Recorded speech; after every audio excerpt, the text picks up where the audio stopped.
Before we get into today's show, let me tell you about the latest deal from Mike Lindell, MyPillow. Once again, the big box stores have canceled their orders simply because they don't agree with Mike Lindell's politics. They don't like it because he supports President Trump. Well, he's going to pass that savings on to you. No more middleman. And boy, does he have some great deals on the Giza Dream sheets and the Percal bed sheets. Listen to this. Giza Dream queen size, normally $139.98. Your wholesale price, $69.99 when you use promo code Joey. King size, only $79.99. The Percal queen size, normally $89.98. Your wholesale price, $29.98 when you use promo code Joey. Just call 1-800-893-4059 or go to MyPillow.com. Always use promo code Joey. Free shipping options available. This allotment's not going to last very long. When they're gone, they're gone.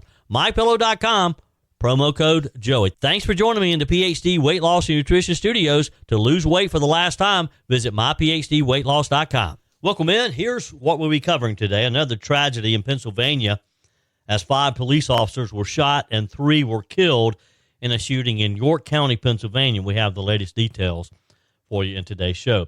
After the murder of Charlie Kirk's, researchers are warning of a rise in what they're calling assassination culture. Just what is this, and is this something that we need to be concerned about? The U.S. House voted yesterday to advance a resolution honoring Charlie Kirk, clearing the way for floor debate later this week. President Trump thanked King Charles for one of the highest honors of my life, he said, last night as he was the guest at a very ornate state dinner in Windsor Castle. I think it's the largest dinner table I have ever seen. This, of course, before calling for the U.S. and U.K. to continue to defend the values of the English-speaking world. And ABC pulled the plug. Jimmy Kimmel's Late Show is no more. The network pulled the plug over his Charlie Kirk comments. We have the latest on that as well. I told you we'd be back. And ye shall know the truth, and the truth shall make you free. It's Joey Hudson. I wanted to name it the Joey Hudson bill, but, they don't allow you to put names on bills. But I wanted to call it the Joey Hudson bill because I know that one's been near and dear to you for a number of years. That's how it's done. Let your voice be heard. And the truth shall set you free. Here's Joey Hudson. It was a heartbreaking day yesterday out of South Central Pennsylvania. 5 police officers shot. 3 of them have succumbed to their injuries after what authorities are describing as a violent ambush in York County late yesterday afternoon. Pennsylvania State Police Commissioner Christopher Parris confirmed the grim news during an evening press briefing, saying that the shooter, whose name was not released last night, is also dead. It's all unfolded in this small town just outside of York, Pennsylvania. And as you can imagine, the entire law enforcement community is very saddened tonight. Attorney General Pam Bondi did not mince words, writing violence against law enforcement is a scourge on our society and never acceptable. Pray for the officers involved. FBI Director Kash Patel also issued a statement saying, our prayers are with the officers, their families, and the entire York County community. The FBI and ATF are both on the scene assisting state and local investigators as they try to piece together how this attack happened and why it happened.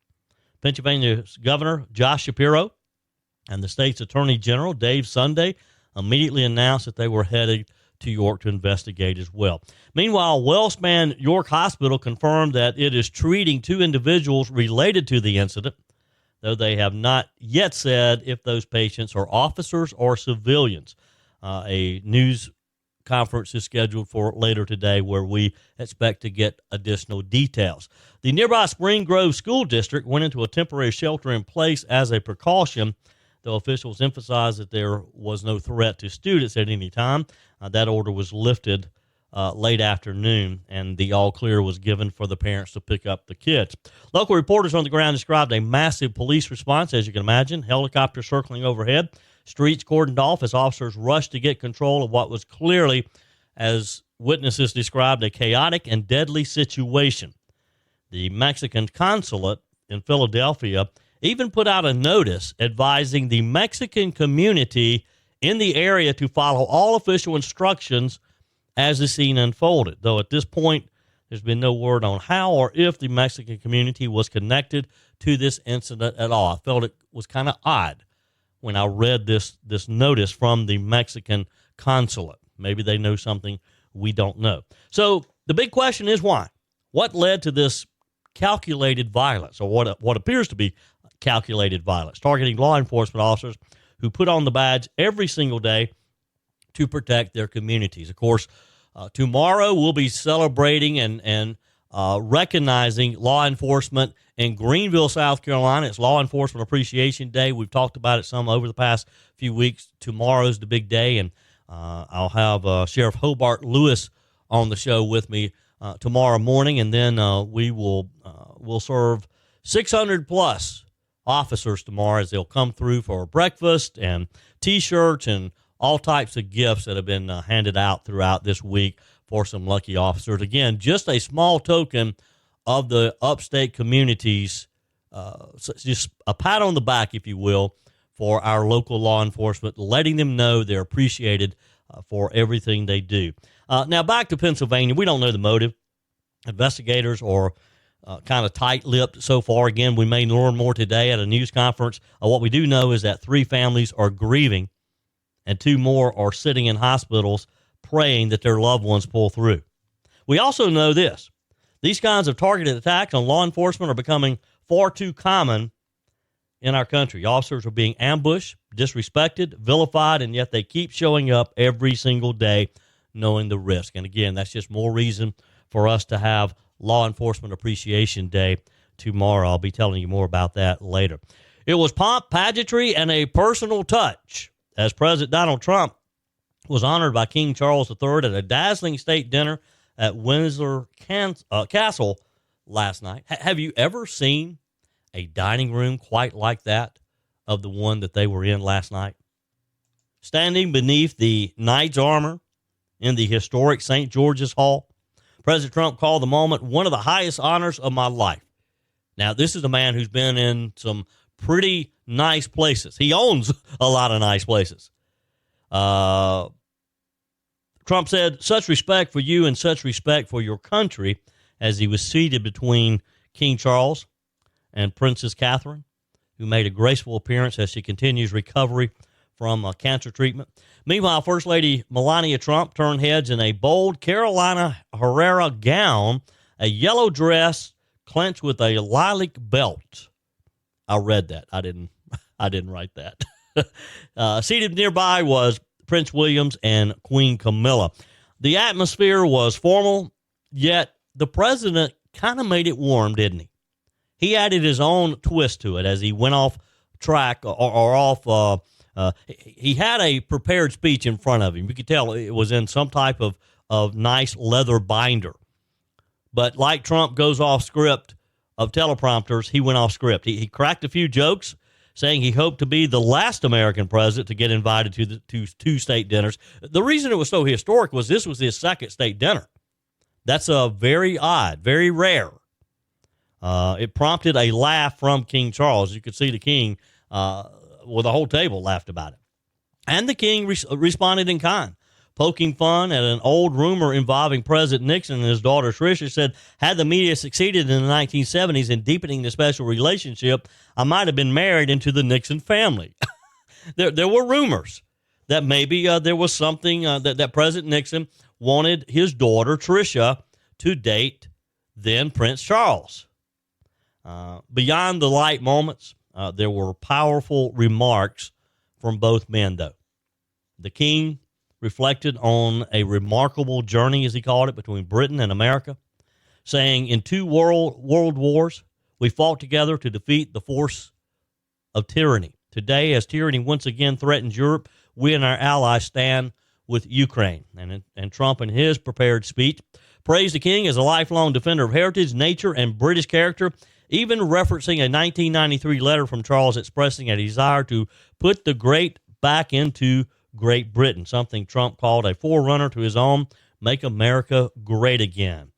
He ended with a call for unity, saying, we must defend the exceptional heritage that makes us who we are, and we must continue to stand for the values of the English-speaking world. There were more subtle nods throughout the evening. The wine and drinks were chosen to reflect the birth years of both President Trump and his Scottish-born mother, and the state dinner seating plan placed Secretary of State Marco Rubio near the president with Tiffany Trump and husband Michael Boulos seated just behind the royals.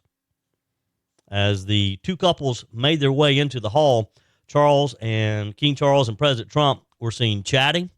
Earlier in the day, they had ridden around. The president got a tour of the grounds, riding around in some very nice horse-drawn, I called them buggies. My wife corrected me and said that they were, they're more like chariots, I guess. Again, this is President Trump's second British state dinner, his first being with the late Queen Elizabeth, the King's mother, in 2019. This one clearly designed to send a message. Despite the noise of politics, the special relationship between the U.S. and U.K. is as strong and as ceremonial as ever. And boy, does the royal family know how to throw a party or what? I just can't imagine living the way the royal family does. It's things that you would see in a movie, yet they live it in real time in the real world. It just has to be an amazing life. Although, like everyone, sometimes the grass seems greener on the other side, right? Maybe it's not as easy or as spectacular as it looks, but I got to tell you, I think I could get used to it. I think I could get used to dining in a dining hall like that and having my every whim being catered to by some eager servant. I don't know. Think I'd make a good king? Text me, email me, joe@joeyhudson.com. Let's be honest, those summer vacations and backyard barbecues added some extra pounds, right? But instead of feeling guilty or falling further behind, it's time to reset, drop the weight, and get back in control. The solution isn't a shot. Real lasting weight loss starts with your mind, not your mouth. At PhD Weight Loss, Dr. Ashley Lucas and her team help you uncover the real reasons behind your weight gain so that you can reprogram the way you think about food forever. PhD clients lose up to a third of their body weight without ever taking a drug. I know because I lost 33 pounds with PhD Weight Loss. Through real food, behavioral coaching, and proven science, your body can become a natural fat-burning machine. Why risk spending thousands on shots that strip away muscle, come with dangerous side effects, and leave most people regaining 60% of the weight within a year? With PhD, you'll activate your body's natural appetite control, burn fat safely, and stay in control. Even if you're already on Ozempic, PhD can help you transition off while still losing weight. Take the first step today. Call 864-644-1900 or visit myphdweightloss.com. Since the assassination of Charlie Kirk just over a week ago now, emotions are high, tempers are flaring, and that was pretty evident yesterday with Senator Ted Cruz and CNN's Caitlin Collins when they went head-to-head. And it was turned into a very fiery exchange centered on one of the top stories in the country right now, again, the assassination of my colleague Charlie Kirk. Ms. Collins was trying to tread carefully, telling her audience, we don't have a narrative yet. We're waiting. As if we don't know why the accused shooter killed Charlie Kirk.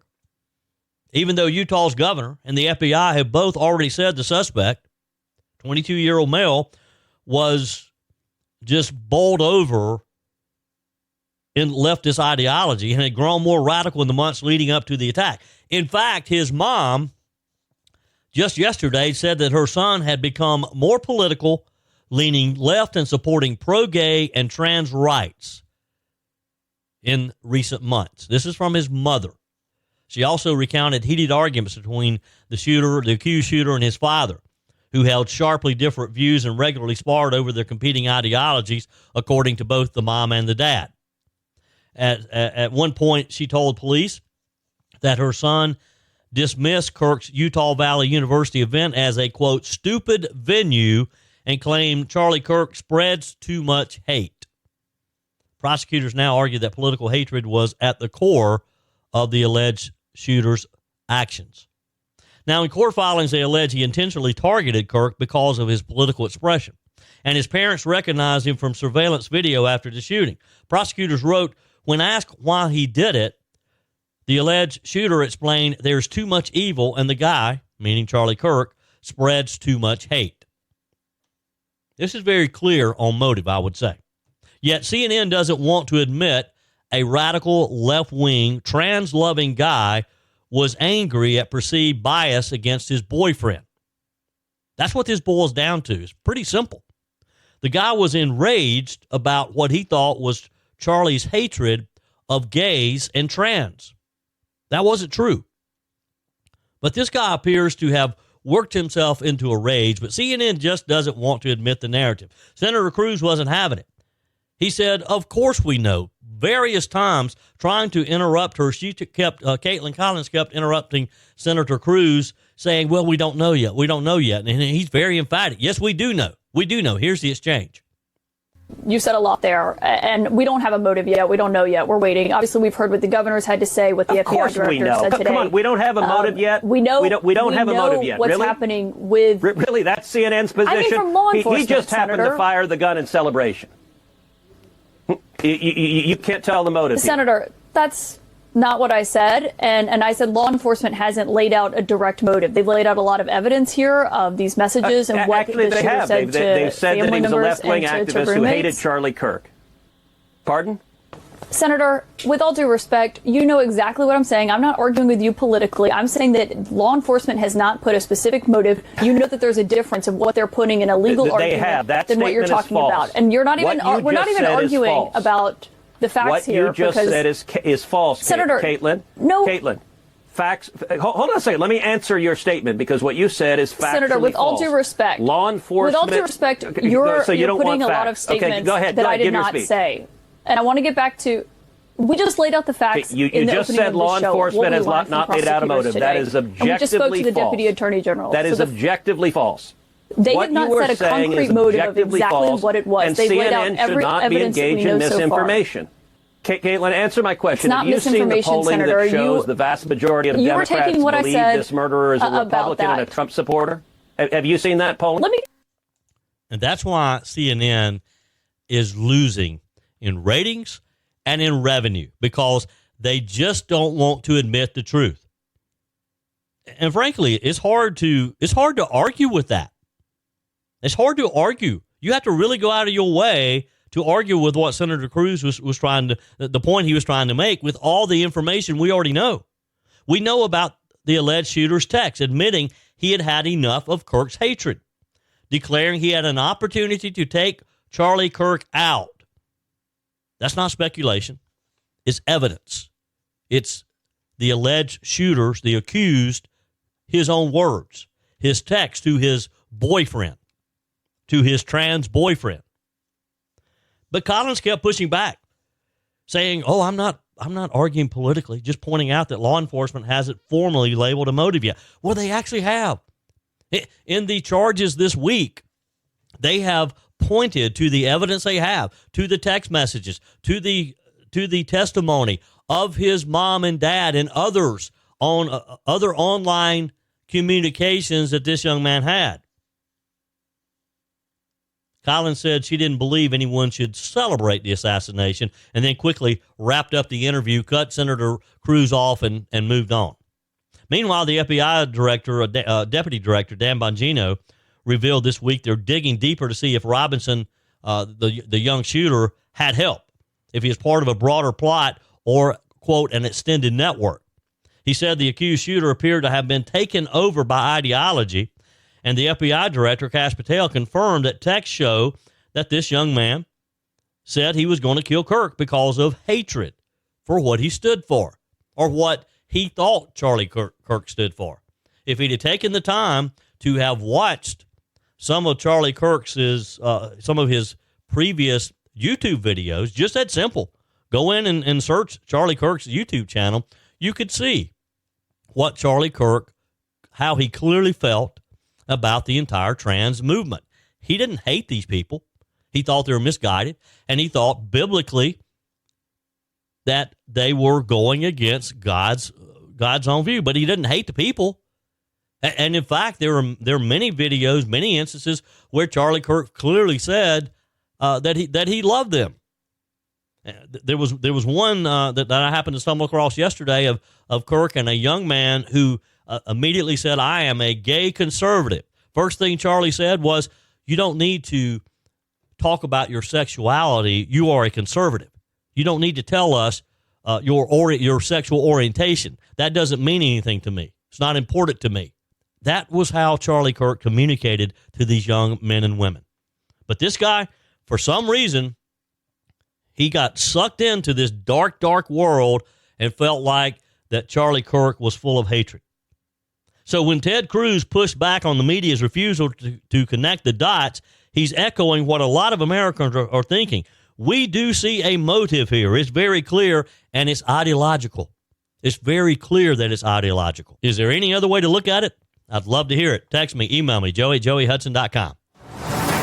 One of the most disturbing parts of the Charlie Kirk assassination is that we're now learning that authorities for some time now have been studying what they're calling a rise in assassination culture.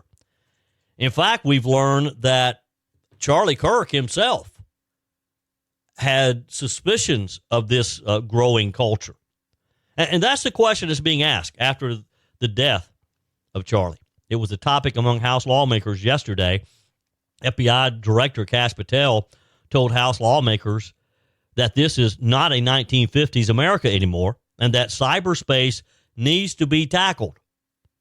Patel made the remark after being asked by Representative Wesley Hunt, a Republican from Texas, if he has noticed a precipitous rise in political violence and other associated crimes that you have been investigating so far this year. That was the question. But before they got to that, Representative Hunt called out the left and quoted from a post from Charlie Kirk back in 2024 acknowledging that political violence was on the rise. Charlie knew this and quoted from a poll in California showing that a large portion of the left believe that it's okay to use violence in political situations. On April 7th, 2025, Charlie posted on X, "Assassination culture is spreading from the left.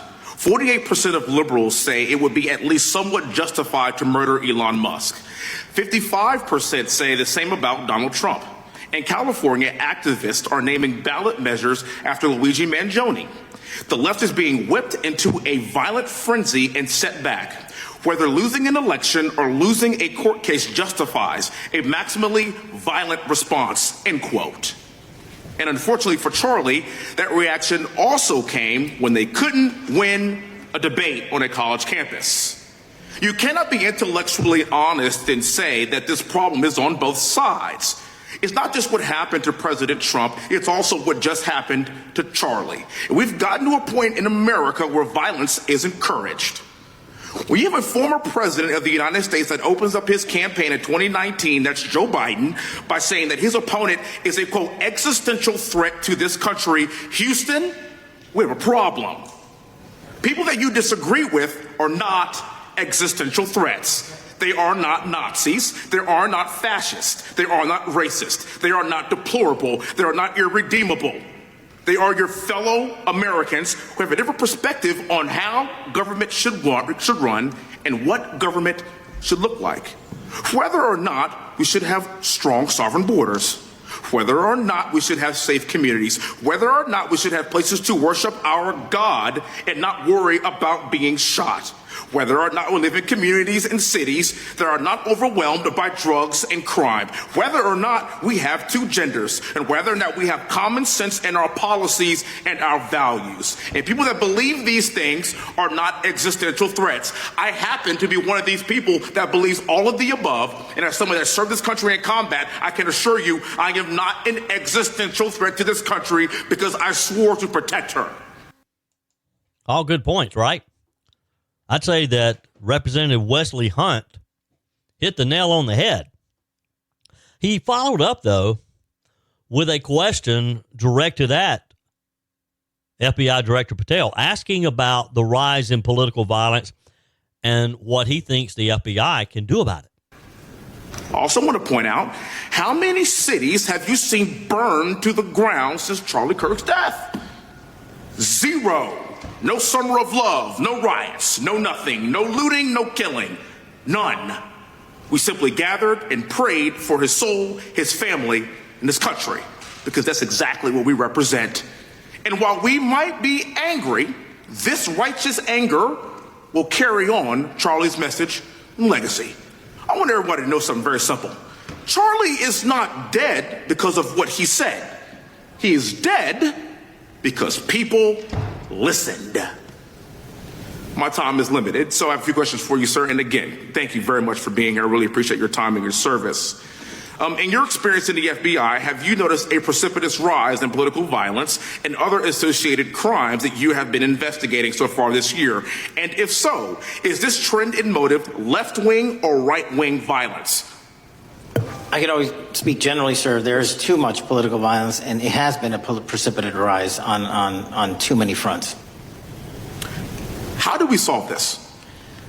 We solve this by giving the FBI more authorities to go into and work with the private sector. There are too many online platforms. There are too many social media platforms. There are too many gaming platforms. There are too many places for people from America and around the world to get together without their parents knowing anything about it, without their school teachers knowing anything about it, and infesting the minds of our children and infecting them with radical ideology. And that is the root cause of these problems. And we must tackle it. It is not a 1950s America anymore. In 2025, the cyberspace needs to be tackled.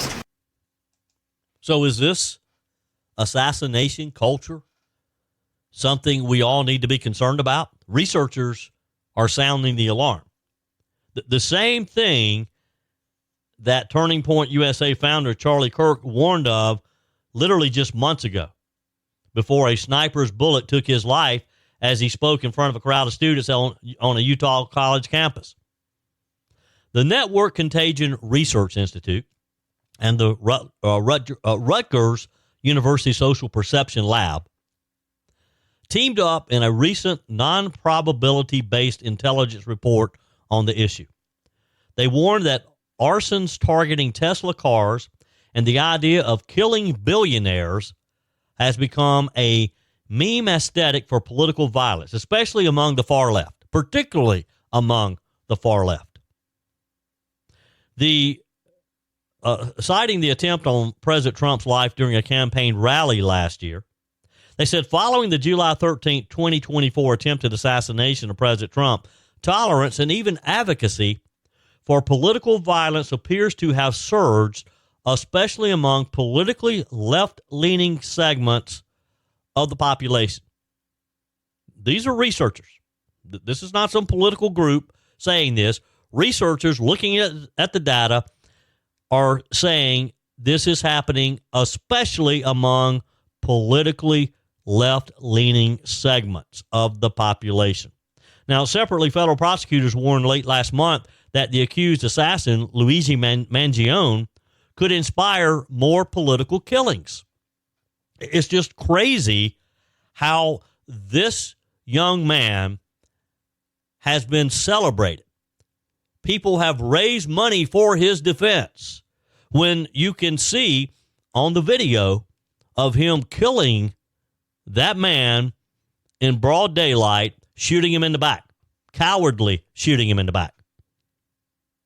Federal prosecutors wrote in the memo, simply put, the defendant hoped to normalize the use of violence to achieve ideological or political objectives.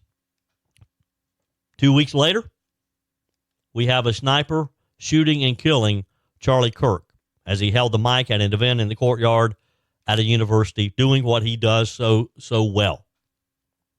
Some 2,200 miles away from where Mangione is accused of gunning down United Healthcare CEO Brian Thompson on the streets of New York. At the Manhattan crime scene, you may recall, police found bullet casings with words written on them in an apparent reference to a book critical of the health insurance industry. In Orem, Utah, police recovered suspected murder weapon, a .30-06, with etchings on the bullets loaded inside. You think this guy studied what Luigi Mangione had done? The NCRI Rutgers study found alarming support for assassinations in a survey, identified psychological red flags, and warned that online platforms help spread radical ideation. They wrote, the findings underscore the erosion of democratic norms and the growing acceptability of political violence in American discourse, particularly among ideological extreme communities online. These kids, these young men, many of them have some relationship into the trans world. They live in a dark world. They get online. They exchange this information. Quite often it's false information. It's misinformation. But nevertheless, it's information that they take to heart. Recent episodes of targeted violence. Again, Charlie Kirk, killed with a single shot. July 28, 2025, just 44 days before Kirk's assassination, a gunman from Nevada stormed into the Blackstone building on Park Avenue, Manhattan, apparently outraged at the NFL, killed 4 people. They were off-duty NYPD officers whose pregnant wife was expecting their 3rd child at the time. One of them, Wesley LaPlatner, 43, an executive at Blackstone. Eileen Etienne, a security guard and father of 2. And Julia Hyman, 27 years old, employee of the Rudin Management Company. A 5th victim was also injured. December 4th, 2024. Of course, United Healthcare CEO Brian Thompson, gunned down right on the street. July 13th of 2024. A sniper fired multiple shots at a campaign rally at then-candidate Donald Trump in Butler, Pennsylvania. This report, published by NCRI back in April, months before Charlie Kirk lost his life, according to the survey, data highlighted in the report, more than 30% of respondents said it would be at least somewhat justified to murder prominent billionaires. This is where they've gone. This is where they've headed. The number rose to 50% of people who self-identified as left of center. Now, you tell me if we don't have a problem with left-leaning ideological young men. Your comments are welcome on the Furman Ford text line, 864-477-JOEY. That's 864-477-5639. Emails always welcome, joey@joeyhudson.com. Speaking of the Furman Ford text line, you know, it's never been more important to support locally run businesses owned by people who actually live here in the upstate. Let me take a minute to talk with you about our friends at Furman Ford. If you're looking for a new vehicle, maybe a great pre-owned vehicle, one you could trust, or maybe you're looking to order that special vehicle. Either way, if you want a new one, a brand new one, or a pre-owned that you can trust, the folks at Furman Ford, they're there to help you. Their name is on the sign because their name is on the line, because every single transaction is important to them. Jim Furman, Matthew Furman. They do business the right way. When you stop by, when you give them a call, or maybe when you just send them a quick email, you're always going to have access to a member of the Furman Ford family. And by the way, they also offer great service, and you're not going to have to wait weeks and weeks to get it done. And you do not have had to purchase your vehicle at Furman Ford. Doesn't even have to be a Ford. They service all makes and models. Visit my friends at Furman Ford online at furmanford.com, furmanford.com. Well, things got interesting in the entertainment world again yesterday. Let's back up a bit, though. FCC Chairman Brendan Carr had suggested, and this was in response to some comments that Jimmy Kimmel made. We'll get to that in just a minute. But the FCC chairman suggested that if the networks won't police themselves, that maybe the FCC will need to step in. Here's his comments. And what appears to be an action by Jimmy Kimmel to play into that narrative that this was somehow a MAGA or Republican motivated person. They have a license granted by us at the FCC, and that comes with it an obligation to operate in the public interest. But frankly, when you see stuff like this, I mean, look, we can do this the easy way or the hard way. These companies can find ways to change conduct, to take action, frankly, on Kimmel, or, you know, there's going to be additional work for the FCC ahead. Let me interpret that for you again. If you don't get your house in order, we'll help you do it. ABC decided they'd try to do it internally. Disney announced yesterday afternoon in a stunning decision, I don't think anyone saw this coming, that they are indefinitely pulling Jimmy Kimmel's late night show following his remarks about Charlie Kirk's assassination. The move comes after one of the biggest owners of TV stations in the U.S., Nexstar Media Group, said yesterday that it had decided to preempt Jimmy Kimmel Live from its owned and partner ABC-affiliated stations. In a news release, Nexstar Broadcasting Division President Andrew Alford called Kimmel's comments offensive and insensitive and said the decision was made to let cooler heads prevail. He said, Mr. Kimmel's comments about the death of Mr. Kirk are offensive and insensitive at a critical time in our national political discourse, and we do not believe they reflect the spectrum of opinions, views, or values of the local communities in which we are located. He went on to say, continuing to give Mr. Kimmel a broadcast platform in the communities we serve is simply not in the public interest at the current time. And we've made the difficult decision, he said, to preempt his show in an effort to let cooler heads prevail as we move towards the resumption of respectful, constructive dialogue. Now, reportedly, Nexstar Media Group owns about 200 TV stations around the country. That's a pretty big chunk for ABC Network. According to CNBC, an ABC spokesperson told the outlet that the show will be preempted indefinitely. During his Monday evening monologue to his audience, here's what Jimmy Kimmel said about the MAGA gang and that they had hit new lows as he claimed that Republicans were attempting to characterize Charlie Kirk's alleged assassin as anything other than one of them. He hit some new lows over the weekend with the MAGA gang desperately trying to characterize this kid who murdered Charlie Kirk as anything other than one of them and doing everything they can to score political points from it. In between the finger pointing, there was grieving. On Friday, the White House flew the flags at half-staff, which got some criticism. That's enough. We don't need to hear any more. Evidently, though, he thought it was funnier than it actually was. Kimmel then played a clip of President Trump discussing how he was holding up after the murder of his friend Charlie Kirk. Trump had been very close to Charlie.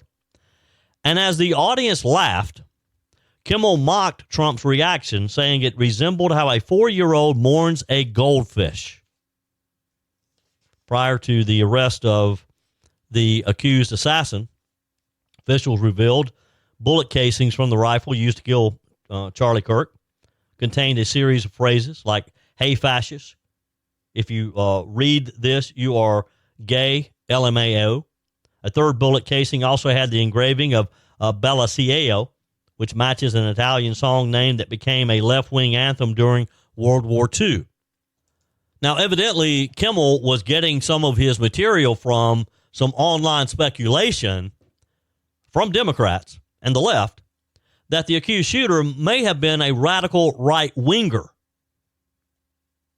At a press conference, Republican Governor Spencer Cox said that the shooter was deeply indoctrinated with leftist ideology, and the FBI has made it very clear that he was far from having any affiliation with MAGA.